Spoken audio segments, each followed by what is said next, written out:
सभी साथी जो है जल्द से जल्द जुड़ जाएं। बहुत अहम मुद्दे को लेकर जो है आज लाइव आना पड़ा। स्वास्थ्य भी ठीक नहीं है, उसके बावजूद भी जो है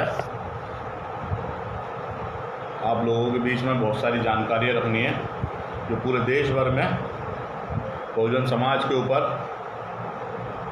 अत्याचार हो रहे हैं, शोषण हो रहे हैं। तो सभी साथी जो हैं जल्द से जल्द जुड़ जाएं।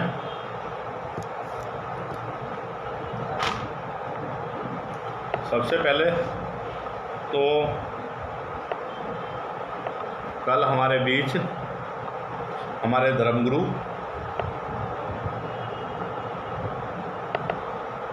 जो एक बहुत महान शख्सियत थे, वाल्मीकि समाज की आन बान शान व बहुजन समाज की आन बान शान थे,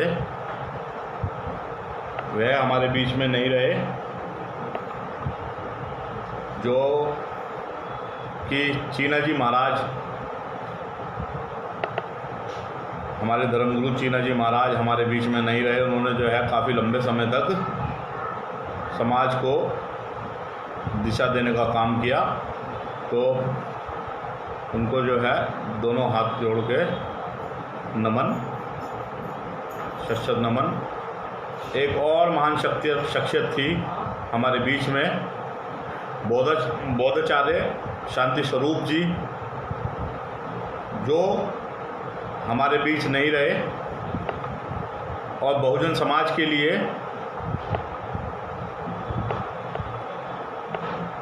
यह बहुत दुख का विषय है जो ऐसे ऐसे लोग हमारे बीच नहीं रहे, क्योंकि ये समय समय पे जो है समाज को मार्गदर्शन देने का काम किया करते थे। सबसे पहले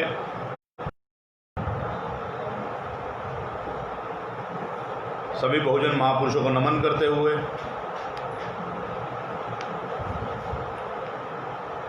करुणा के सागर ताकत गौतम बुद्ध को नमन करते हुए,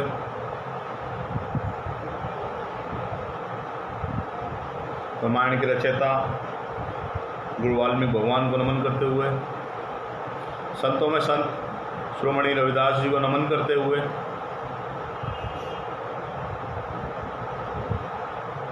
शहीद आजम भगत सिंह को नमन करते हुए,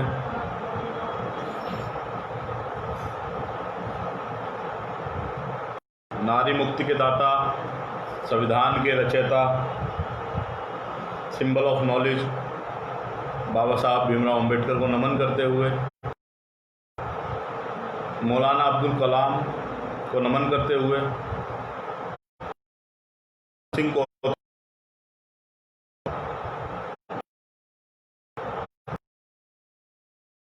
माता दीन वाल्मीकि जी को नमन करते हुए,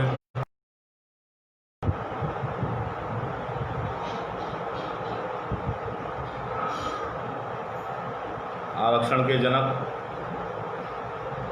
साहू जी महाराज को नमन करते हुए, बहुजन मिशन को शुरुआत करने वाले महात्मा ज्योतिबा फूले को नमन करते हुए, मान्यवर साहब काशीराम को बहुजन मिशन की ओर अग्रसर करने वाले मान्यवर दीना बाना वाल्मीकि जी को नमन करते हुए,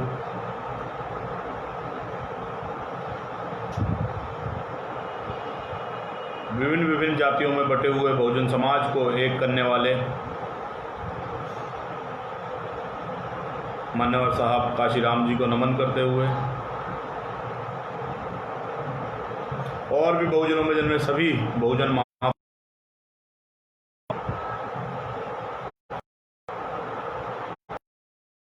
मैं अपनी बात के कितने ही दिन से देश भर में एक तो स्वास्थ्य भी खराब है, बुखार है 3-4 दिन से सभी को, पूरी टीम को जो है तबीयत खराब है। तो पूरे ही कितने ही दिन से लगातार जो है अत्याचार शोषण की घटनाएं जो हैं सामने आ रही हैं। उसके बावजूद भी कोई भी उसकी आवाज़ उठाने के लिए तैयार नहीं है। पूरे देश में अगर कोई आवाज़ किसी भी मामले की उठाते हैं तो ये मुझे कहने में हर्ज नहीं है कि ये सिर्फ़ और सिर्फ ये काम जो है भीम आर्मी का प्रत्येक कार्यकर्ता करता है, प्रत्येक पदाधिकारी करते हैं। वह आज़ाद समाज पार्टी के कार्यकर्ता अपनी पूर्ण ईमानदारी, सूझबूझ, जान की बाजी लगाकर दोषी को सजा दिलाने का काम और पीड़ित करते हैं। तो एक मामला है आज का, एक मामला है मोदी जी का राम राज्य में हमारे भी बहुत साथियों का हाथ, हमारे ही समाज के लोगों ने जो है बड़े हल्ले मचा के जो है राम राज्य की स्थापना करी। तो राम राज्य का हालात देख सकते हैं आप। आज ही का मामला है राम राज्य में, योगी जी का राम राज्य में एक ज़िला पड़ता है मुरादाबाद, जो कि दिल्ली से सिर्फ और सिर्फ 150 किलोमीटर है। तो वहाँ पर दो लोगों को, एक ही परिवार के दो लोगों को, किशनलाल व उनके पुत्र राजेश को ईंट व धारदार हथियारों से घर में घुसकर 15 स्वर्ण दबंगों ने उन पर हमला किया व उनको उसी टाइम मौत के घाट उतार दिया गया।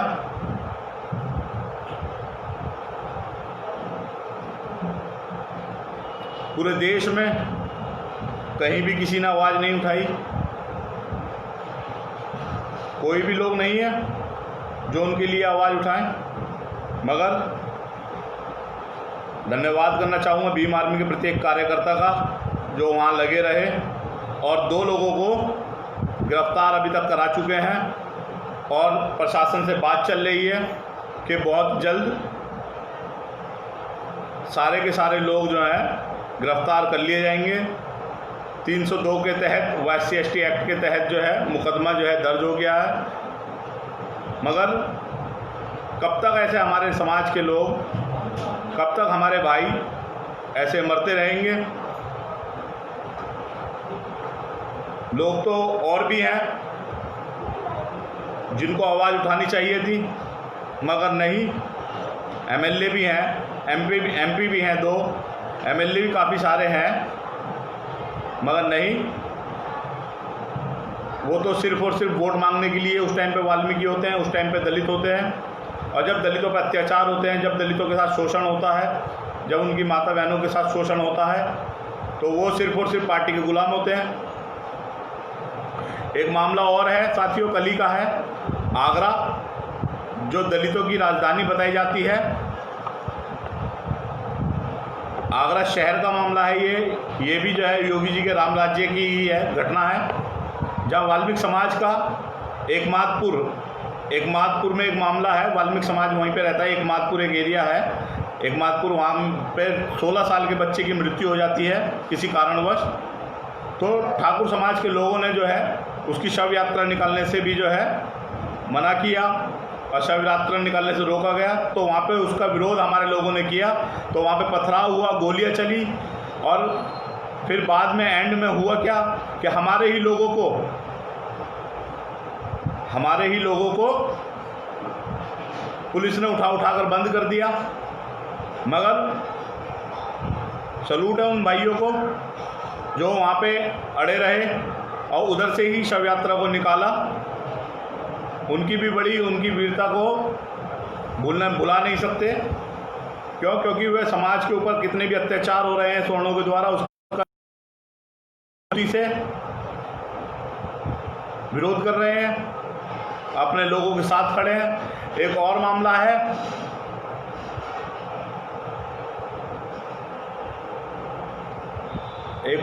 है बदायूं का, जहां हाल ही में बदायूं में एक सीट पड़ती है, विधानसभा है, सैसवान विधानसभा है।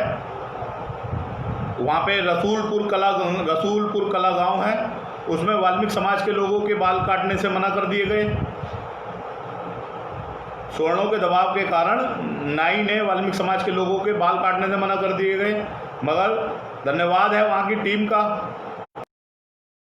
समीर जो है इस मामले को देख रहे थे, वहाँ के जिला अध्यक्ष, धन्यवाद है उनका, जो वहाँ पे जो है वहाँ पे अड़े रहे, अपनी बात मनवाई और पूरे दिन ये मामला चलता रहा। मगर रात को जो है थाने से ले जाके उस परिवार के, उस लड़के के बाल कटवाए वहाँ पे पहले ले जाके, और उनको सुरक्षा की भीम आर्मी ने गारंटी दी कि कभी भी कहीं अगर कोई भी मामला होगा तो हम आपका साथ देंगे, आपको घबराने की ज़रूरत नहीं। वहाँ खुद खड़े होकर सवर्णों के सामने वहाँ पे प्रेशर डाल रहे थे, एसओ पे प्रेशर डाल रहे थे, सीओ पे प्रेशर डाल रहे थे कि यहाँ बाल नहीं कटेंगे। क्यों? क्योंकि यहाँ पे इनके दूसरे गांव में जाएं, वहाँ बाल कटवाएं। मगर वो जाबाज सिपाहियों का धन्यवाद है। समीर भाई, पूरी टीम लगी हुई थी, माननीय प्रदेश अध्यक्ष सिकंदर बोस साहब इसकी जो है पूरी निगरानी में थे। वहाँ पे खड़े होकर, दुकान पे खड़े होकर लोगों के बाल कटवाने का जो है भीम आर्मी ने काम किया। उनको जो है उनका सम्मान दिलाने का भीम आर्मी ने काम किया, उनके साथ जो है भीम आर्मी खड़ी रही। तो ऐसे कितने ही सारे मामले हैं। एक और मामला है खोड़ा में, जहाँ इस राज्य में जो योगी जी का राज्य है, राम राज्य है, जिसमें बेटी पढ़ाओ बेटी बचाओ का नारा दिया जाता है। उसी राज्य में दिल्ली से सटा गाजियाबाद में एक बस्ती है, एशिया की नंबर 1 कॉलोनी है, खोड़ा बस्ती जिसको बोला जाता है। खोड़ा बस्ती का एक मामला है, बहुत शर्मसार कर देने वाली घटना है। क्यों? क्योंकि महिला को जो है, एक तरफ तो जानवर को भी अपनी माँ बोला करते हैं ये लोग, मगर उसी राज्य में जहाँ गाय को माँ का दर्जा दिया गया, उसी राज्य में एक गर्भवती महिला को दर बदर भटकना पड़ा। दर बदर भटकते भटकते उसको जो है हॉस्पिटल में एडमिट नहीं किया गया। उस कारणवश उसको एम्बुलेंस तक भी नहीं मिली।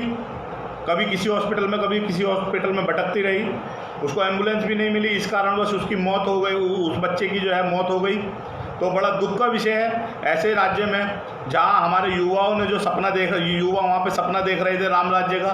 तो ये सभी घटनाएं जो है राम राज्य की, राम राज्य में पहले भी ऐसी होता था और अब भी ऐसी होता है। अगर तुम इस देश को, इस मॉडल को पूरे देश में लागू करना चाहते हो राम राज्य को, तो मैं आपको बता दूं कि हम इसको जो है हरगिज़ लागू नहीं होने देंगे, क्योंकि इसमें हमारे SC ST OBC मुस्लिम भाइयों का जो है लगातार अपमान होता है, लगातार शोषण होता है।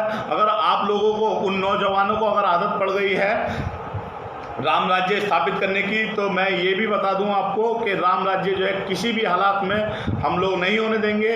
हम लोग अगर इसको स्थापित होने देंगे तो संविधान के द्वारा चलने वाला, बाबा साहब के द्वारा चलने वाला, तमाम बहुजन महापुरुषों के द्वारा चलने वाला, संविधान के द्वारा चलने वाला जो है इसको भारत बनाएंगे और अंतिम क्षण तक, अंतिम घड़ी तक जो है हम लोग लड़ते रहेंगे इसके लिए।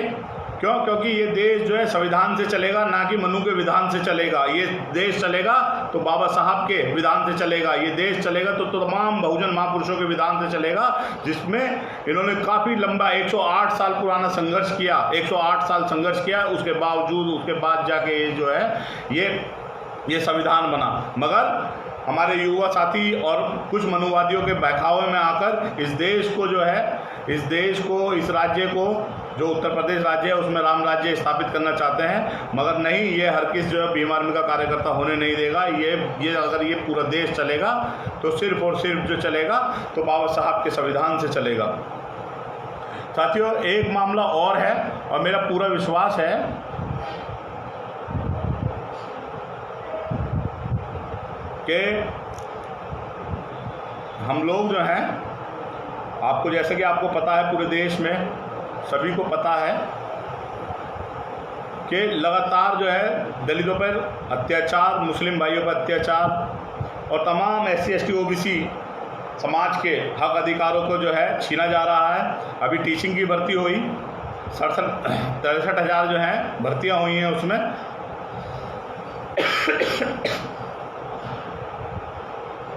उसमें 54, 56 साल के लोगों को मैं कितने ही सारे जो है डॉक्यूमेंट आपको अगले लाइव में दिखा दूंगा। 54 साल के लोगों को भर्ती किया जा रहा है, जनरल कैटेगरी के लोगों को, और जनरल कैटेगरी के लोगों को ओबीसी में लाकर भी भर्ती किया जा रहा है।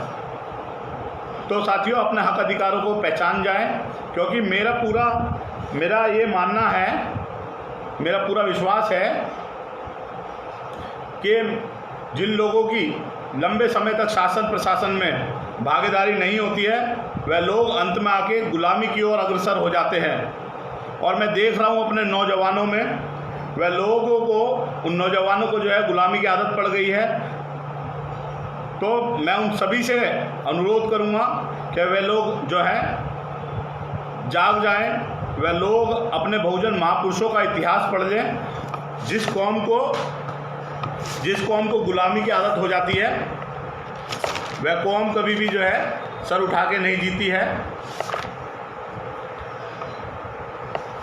तो मैं उन सभी साथियों से अनुरोध करूंगा कि वे लोग जो हैं तैयार हो जाएं बाबा साहब के संविधान को बचाने के लिए, क्योंकि इस देश में लगातार ये मनुवादी सरकार जो संविधान की कसम खा के गई, और उसको संविधान की कसम खा के उसकी शपथ लेकर जो है विधानसभाओं में, सांसदों में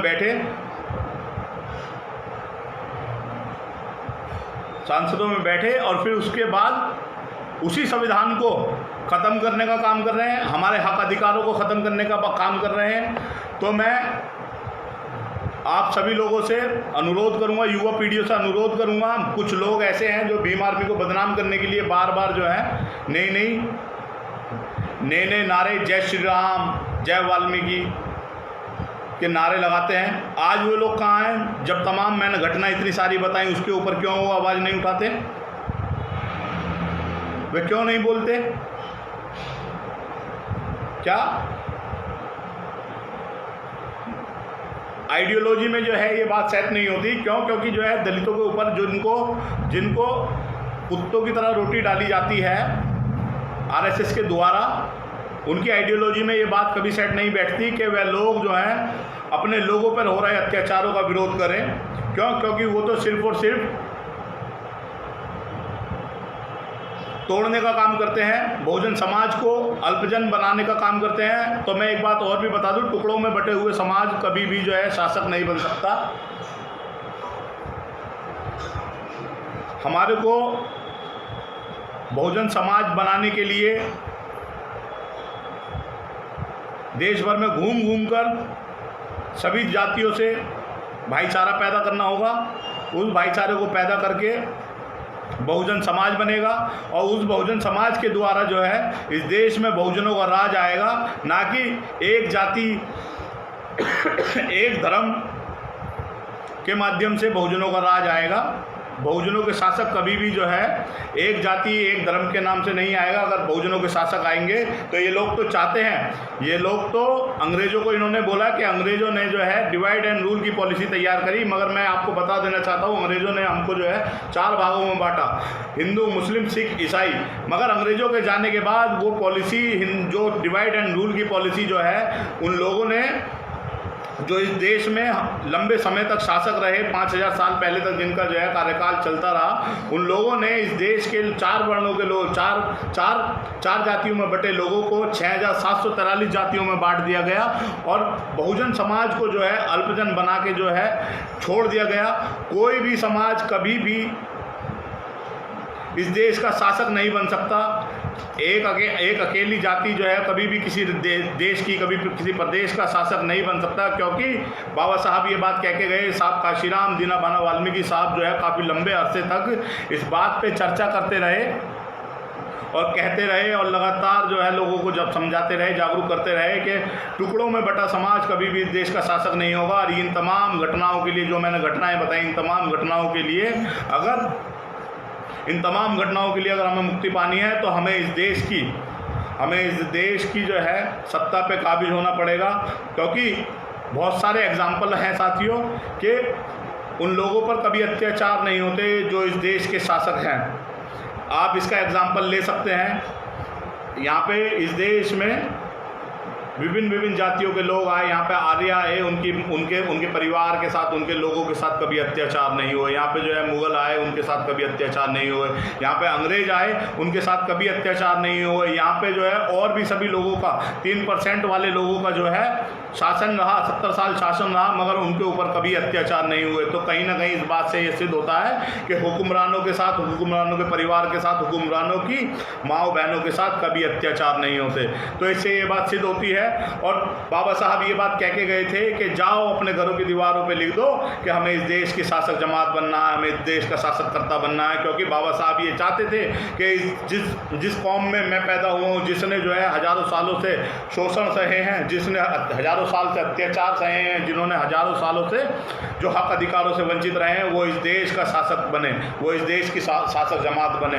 तो बहुत सारे लोगों ने, मेरे जैसे लोगों ने और तमाम हज़ारों लाखों करोड़ों युवाओं ने जो है इस बात को दिलो दिमाग पे लिखा अपने, और बहुजन महापुरुषों की आइडियोलॉजी को घर घर पहुंचाने का काम किया। और तमाम उन आज़ाद समाज पार्टी के कार्यकर्ताओं को वाह, इसका धन्यवाद दूंगा मैं भीम आर्मी के चीफ माननीय चंद्रशेखर साहब व माननीय राष्ट्रीय अध्यक्ष विनय रतन साहब जी को मैं इसका धन्यवाद दूंगा, जिन्होंने जो है परेशानियों के चलते संगठन को मजबूती से काम किया। उन सभी का धन्यवाद कहूँगा।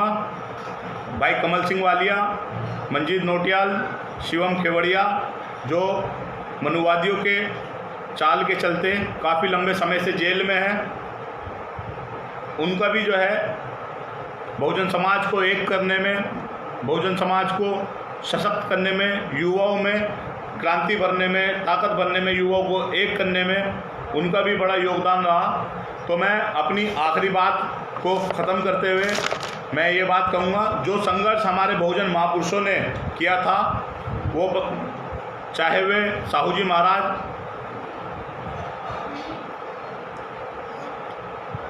फूले साहब, बाबा साहब, काशीराम साहब, माननीय दीनदयाल वाल्मीकि जी ने के जाने के बाद वह चलता रहा। और हमारी संगठन भीम आर्मी व एएसपी की जिम्मेवारी है कि आज भी हमारे समाज के करोड़ों लाखों युवा जो शिक्षा से अनभिज्ञ है, जो शिक्षित नहीं है, उनके पास पेट भरने को भी भोजन नहीं है, ये सारे के सारे लोग गुलामी में जकड़े रहे। इसके चलते हमारे लोगों के ऊपर अत्याचार होते रहे। और जो गुलामी की आदत छोड़नी पड़ेगी, हमारे नौजवान साथियों, गुलामी की आदत छोड़नी पड़ेगी और हुक्मरान की आदत डालनी पड़ेगी। इस परिवर्तन के काम को आगे बढ़ाना हमारी जिम्मेवारी है, ताकि हमारे आने वाली पीढ़ी इस देश की हुक्मरान बन सके। और 21वीं सदी जो बाबा साहब ने कही थी कि इस देश में 21वीं सदी में बहुजन समाज का राज होगा, तो उनकी इच्छा को पूरा करने के लिए ये हमारी जिम्मेवारी है। आने वाली पीढ़ियों में जिज्ञासा जगाना, जिज्ञासा पैदा करना, चाहत पैदा करना, ताकि पीढ़ी दर पीढ़ी बहुजन समाज इस देश का शासक व हुक्मरान बनता रहे। ये हमारा लक्ष्य है। ये प्रत्येक भीम आर्मी के कार्यकर्ता, प्रत्येक भीम आर्मी के सिपाही व आज़ाद समाज पार्टी के कार्यकर्ता का सभी का लक्ष्य है कि बाबा साहब के सपने को पूरा करना और कम से कम 100 साल तक इस देश में बहुजन शासक, बहुजन राज स्थापित करना। ये तमाम उन लोगों की जिम्मेवारी है जो लाखों लोग, करोड़ों लोग जो हैं भीम आर्मी के या और भी तमाम बहुजन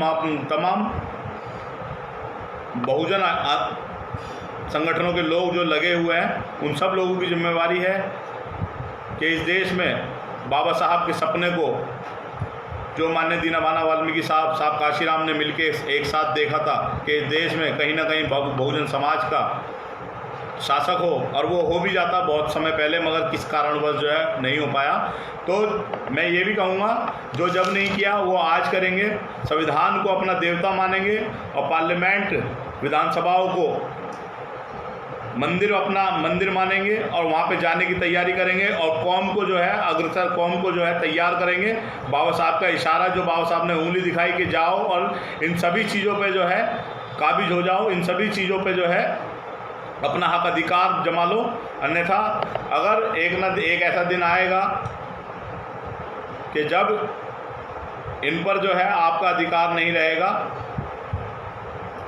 और उन लोगों का अधिकार होगा जो आपके खिलाफ 5000 साल से चाल चलते हैं, आपको शिक्षा से भी जो है पीछे रखते हैं, आपको रोजगारों से पीछे रखते हैं, आपको स्वास्थ्य सेवाएं नहीं देते हैं, तो उन लोगों का अधिकार होगा। तो मैं ये भी बात कह दूं अपने नौजवान पीढ़ियों से, नौजवान साथियों से, कि बाबा साहब की उंगली का इशारा समझो और तैयारी करें। नौजवान पीढ़ी, क्या है, हमें इस देश का शासक बनना है। मैं अपने नौजवानों से एक बात और कहूँगा कि वो सिर्फ़ और सिर्फ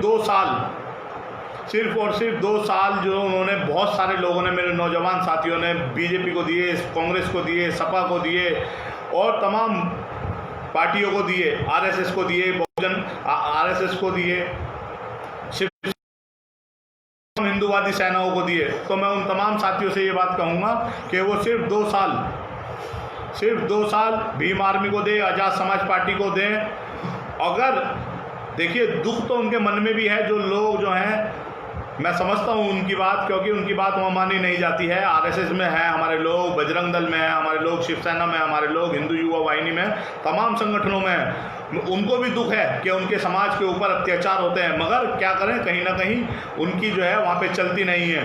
तो मैं उन लोगों से, उन सभी साथियों से अपील करता हूँ कि सिर्फ 2 साल जो है भीम आर्मी को दें, सिर्फ 2 साल जो है चंद्रशेखर साहब, माननीय विनय रतन साहब को दें, 2 साल जो है अपने भाई को, अपनी ज़िंदगी के सिर्फ 2 साल जो है अपने भाई को दें। और अगर 2 साल के बाद अगर पूरे देश में कहीं पर भी, अगर आज की मेरी वीडियो जो है संभाल के रख लें, अगर 2 साल के बाद पूरे देश में कहीं पे भी अगर अत्याचार होता है तो अपने भाई को जो आपको सज़ा देनी है वो दें। मैं सिर्फ और सिर्फ 2 साल और 2 साल उत्तर प्रदेश के लिए और पूरे देश भर के लिए जो है 4 साल अपने भाई को दें, और भीम आर्मी को दें, आज़ाद समाज पार्टी को दें। मेरा सभी साथियों से, मेरा सभी से हाथ जोड़ के निवेदन है कि वे लोग जो हैं अपने दिमाग में, दिलो दिमाग में जो है बहुजन शासक बनने के लिए, इस देश के हुक्मरान बनने की जो है एक भूख जगा लें, एक चाहत जगा लें, एक चाहत पैदा कर लें अपने लोग, अपने दिलो दिमाग में, कि हमें इस देश का, बहुजन समाज में को जो है इस देश का शासक बनना है और आने वाली पीढ़ियों को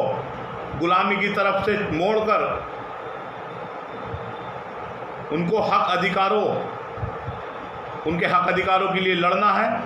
क्योंकि बाबा साहब ने भी ये बात कही, जो कौम आवाज़ नहीं उठाती वो कौम लाश उठाती है। और आज देख सकते हो कितनी सारी घटनाएं मैंने आपको बताई। मैं सभी कौम के वासियों से, सभी साथियों से अपील करता हूं कि वह लोग जो है तैयार हो जाएं, हुक्मरान बनने की जो है चाह अपने मन में लगा लें, भूख पैदा कर लें हुक्मरान बनने की, इस देश का जो है शासक बनने के लिए, बाबा साहब के सपना पूरा करने के लिए। क्योंकि प्रत्येक कार्यकर्ताओं को ऋणी होना चाहिए बाबा साहब का, इस देश की प्रत्येक महिलाओं को बाबा साहब का ऋणी होना चाहिए। तो मैं अपनी बात को विराम देते हुए आपसे विदा लेना चाहूँगा। जय भीम, जय भारत, जय आज़ाद समाज पार्टी, जय भीम आर्मी, जय माननीय चंद्रशेखर साहब, जय विनय रतन साहब। भीम आर्मी जिंदाबाद, आज़ाद समाज पार्टी जिंदाबाद। और इस देश के तमाम आज़ाद समाज पार्टी व भीम आर्मी के कार्यकर्ताओं को दिल से सैल्यूट, जो लगातार दलितों के साथ हो रहे, बहुजन समाज के साथ हो रहे अत्याचारों पर जो है अपने लोगों के साथ खड़े हैं। उन तमाम लोगों का, सभी का जो है मेरा जो है क्रांतिकारी जय भीम आर्मी।